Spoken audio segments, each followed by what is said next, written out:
Sekarang sisi sebelah kanan saya, sisi apa? Berjuang. Sampai kapan akan terus berjuang gitu ya? Pokoknya nggak pernah selesai kita berjuang.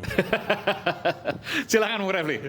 Saya mau mulai dengan nggak gaya Bung Rocky kan, karena beliau ini merusak stabilisasi logika saya, ya kan. Jadi tadinya saya itu tidak mau datang ke sini lagi, karena saya kehilangan muka. Kalau kemudian tidak mendengarkan dissenting opinion dari 3 hakim tersebut. Coba bayangkan sebagai pemohon, ya, sebagai lawyer, ternyata dalil kita ditolak oleh semua 8 hakim. Kan malu betul. Tapi begitu ada dissenting dari 3 hakim, senang saya, ya kan? Tapi opening statement beliau merusak stabilitas logika saya, ya kan? Jangan-jangan betul juga yang diomongkan dia. Tadi saya mau sujud syukur di sini karena ada yang 3 yang dissenting, ya. Tetapi begini, saya akan mengatakan 2 hal, ya. Sedikit menggaris highlight Bang Rocky sama Bang Andi, ya. Kalau soal bagaimana menilai 3 dissenter tersebut, saya terus terang mengatakan saya respect dan hormat kepada 3 dissenter tersebut. Ini mohon maaf ya, sebagai hakim senior bergelar profesor, berlatar belakang dari perguruan tinggi, dan paling tidak track recordnya ketahuan lah. Saldi Isra kita tahu dari Andalas, kemudian Arif Hidayat dari Diponegoro, Eni Nurbaningsi dari UGM. Kita tahu latar belakang mereka. Dan mereka itu adalah hakim konstitusi yang senior. Jadi kalau kita lihat senioritas hakim konstitusi itu yang paling senior Anwar Usman sejak 2011. Kemudian Arif Hidayat sejak 2013. Kemudian baru Soehartoyo, baru Saldi Isra, baru Eni Nurbaningsi.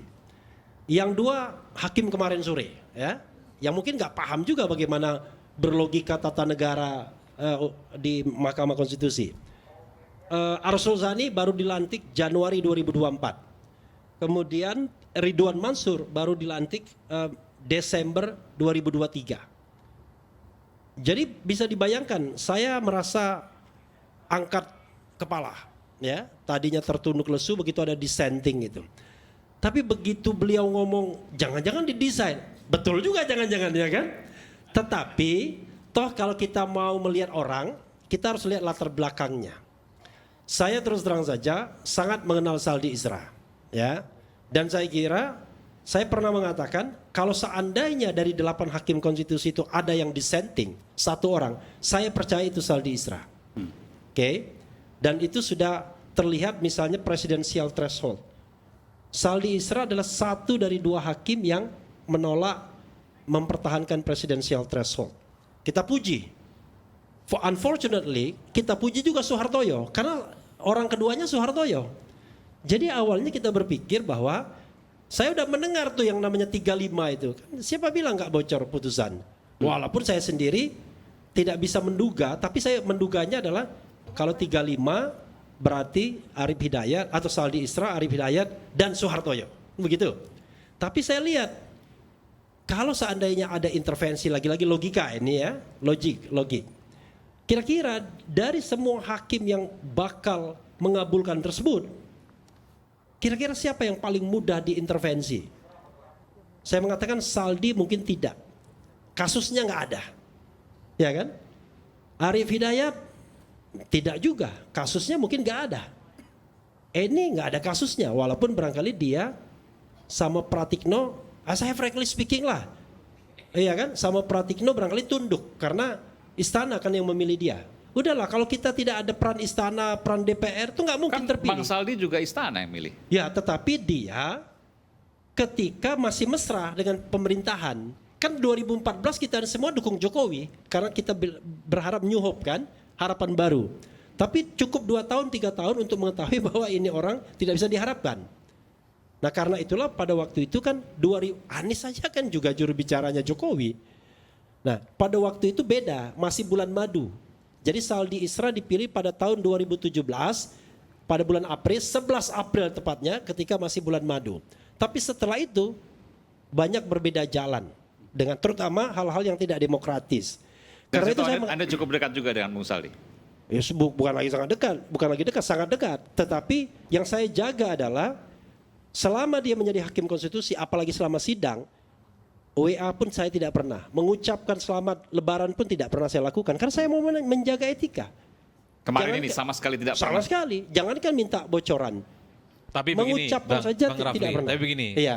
saya kira soal dissenting yang didiskusikan dari tadi ini kan semacam kalimat yang sebenarnya cukup bersayap ya. Satu sisi ini kan sebenarnya tidak mengubah apapun. Ya semacam harapan palsu. Kalau mau jujur sebenarnya publik kan berharap MK itu kan menerima secara keseluruhan.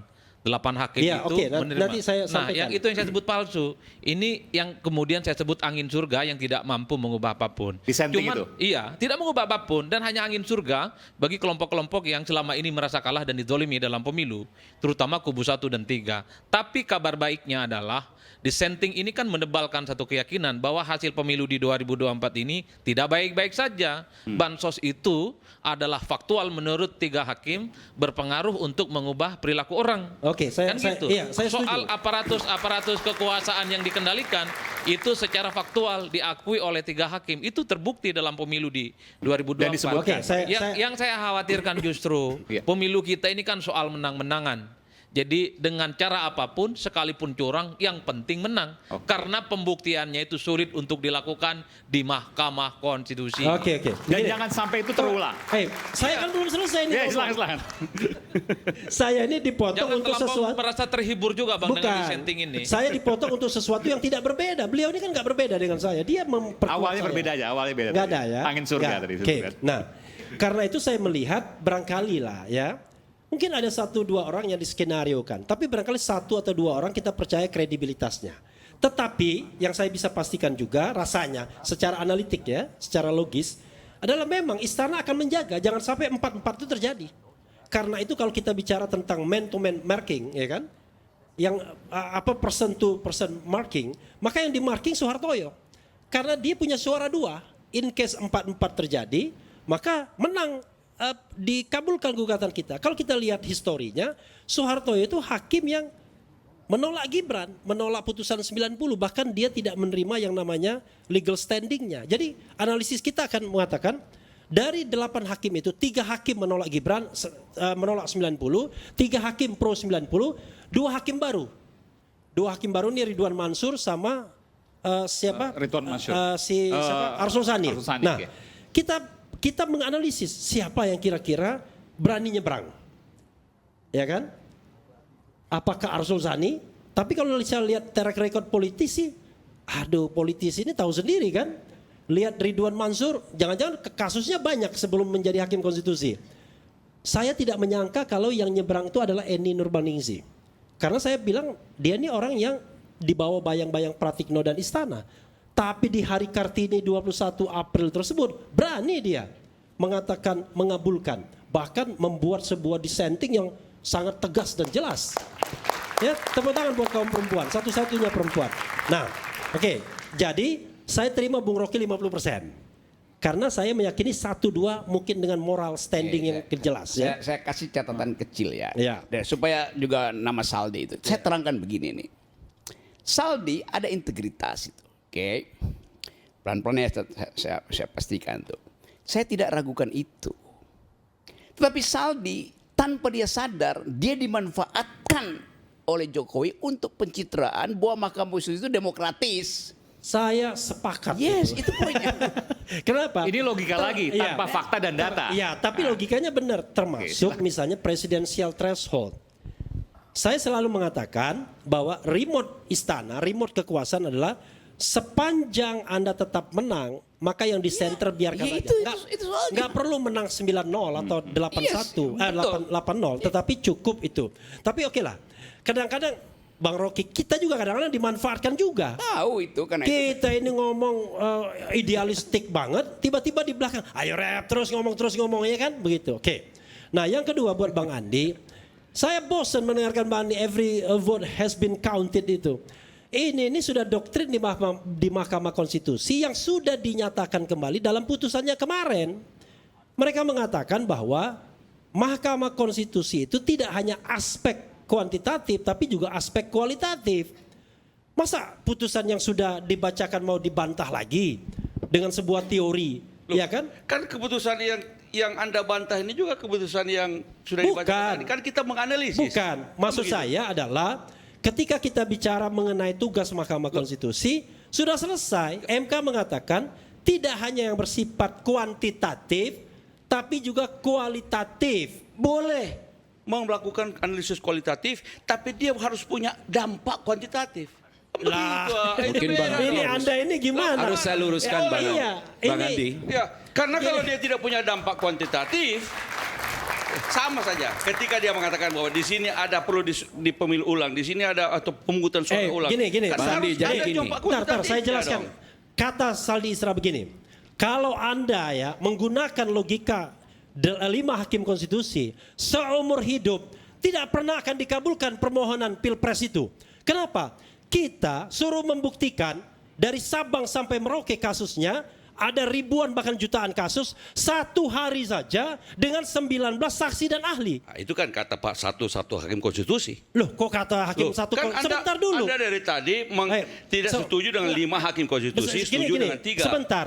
Saya boleh juga tidak setuju Bukan. dengan 3 hakim konstitusi. Saya ini bicara mengenai 19 saksi dan ahli yang dibatasi MK. Anda hanya saksi dan ahli 19 saja. Tapi seperti Bung Rocky katakan tadi, dalam pertimbangan hukumnya Anda kurang saksi dan kurang ahli. Ini kan sebuah paradoks. Di satu sisi kita suruh membuktikan, tapi di sisi lain Anda dibatasi. Nah, Tapi secara terus terang juga saya katakan bahwa semua saksi-saksi yang di bawah 19 itu dan termasuk saksi ahli tidak menjelaskan itu kan kata di Anda, mana- kata 3 hakim di itu mana menjelaskan. terjadi dampak secara kualitatif Bang yang Andi, masuk gini. dan dampak kuantitatif. Enggak, Jadi gini gini. aja. Tidak ada. Kita ini Saya bicara jelaskan, ya, Bang Andi, beda gini ya. frekuensi. Tidak ada. Ini Bang nggak Andi. paham hukum acara di Mahkamah Konstitusi. Nggak paham. Tapi sok-sok Saya paham. boleh tidak setuju Anda nggak dong. paham. Saya tidak Itu boleh tidak persoalannya. setuju dengan pertimbangan Makanya hakim kemudian konstitusi tersebut. kita bicara. Kan boleh. Anda tidak bagaimana setuju dengan pendekatan di Mahkamah dengan 5 hakim konstitusi. Anda Saya pengen tidak setuju rule dengan 3 based hakim atau konstitusi. principle based? Boh, Saldi Isra bicara principle based, sementara 5 hakim bicara rule based. Anda tidak ini setuju belum dengan 5. diselesaikan. Saya boleh juga tidak setuju dengan 3. Mari kita Tapi berdebat. yang menjadi masalah, Hakim MK sudah menyatakan kami tidak hanya kuantitatif tapi juga kualitatif. Boleh. Dan itu sudah putusan. Boleh Anda menjadi nggak paham, nggak berkualitatif. mengerti Anda. Tapi harus punya Susah. dampak kuantitatif. Ngomong sama orang nggak ngerti bisa. susah. Nggak bisa kalau tidak Udah. dampak kuantitatif. Nggak ngerti Karena susah. pemilu itu Anda, vote count. Anda sok-sok mengerti, padahal Anda nggak ngerti hukum Loh. acara MK. Anda baca nggak putusannya? Anda dengar nggak putusannya? Saya dengar, saya nonton. 100%. Saya cuma katakan begini. Kenapa Anda kelihatan Saya nggak cuma bisa, nggak mengatakan ngerti? begini, bahwa boleh saja Anda nggak paham. Makanya saya menganalisis, bilang, membuat kalau tentang berdebat sama saya, kualitatif, frekuensinya tetapi sama. harus punya Ini dampak ada kuantitatif. frekuensi K, Tidak frekuensi bisa P. Nggak pemilu bisa tanpa dampak berdebat kuantitatif. seperti itu. Kenapa? Karena ini vote count. Jadi Anda cuma Vote count. ngomong banyak 96 saja, tapi juta ngerti aja suara enggak. itu adalah suara warga Seharusnya negara ya, yang seharusnya. harus dihitung. Dan Bro, kalau tidak ada seharusnya yang satu datang tidak di sini dihitung, Otto dia Hasibuan, juga harus Yusril Iza Mahendra, jelaskan mengapa bukan tidak Andi bisa Malarangeng. Mengapa Nggak harus paham dia. tidak dihitung? Ngabisin Gitu waktu. aja dong. Ngomong 5 sama hakim orang yang nggak paham. Loh, saya konkuren dengan 5 hakim. Saya disenting dengan 3 hakim. Boleh dong. Anda konkuren dengan 3 hakim, disenting dengan Ngomong Jadi sama Bang Andi orang gini. nggak paham hukum Gini. acara MK, ngabisin waktu. Karena Anda saya ngomong ke masuk utara, pada saya ngomong ke substansi. selatan. Mari kita masuk pada Itu substansi menjadi masalah. perdebatannya. Anda mempermasalahkan yang sudah diputuskan.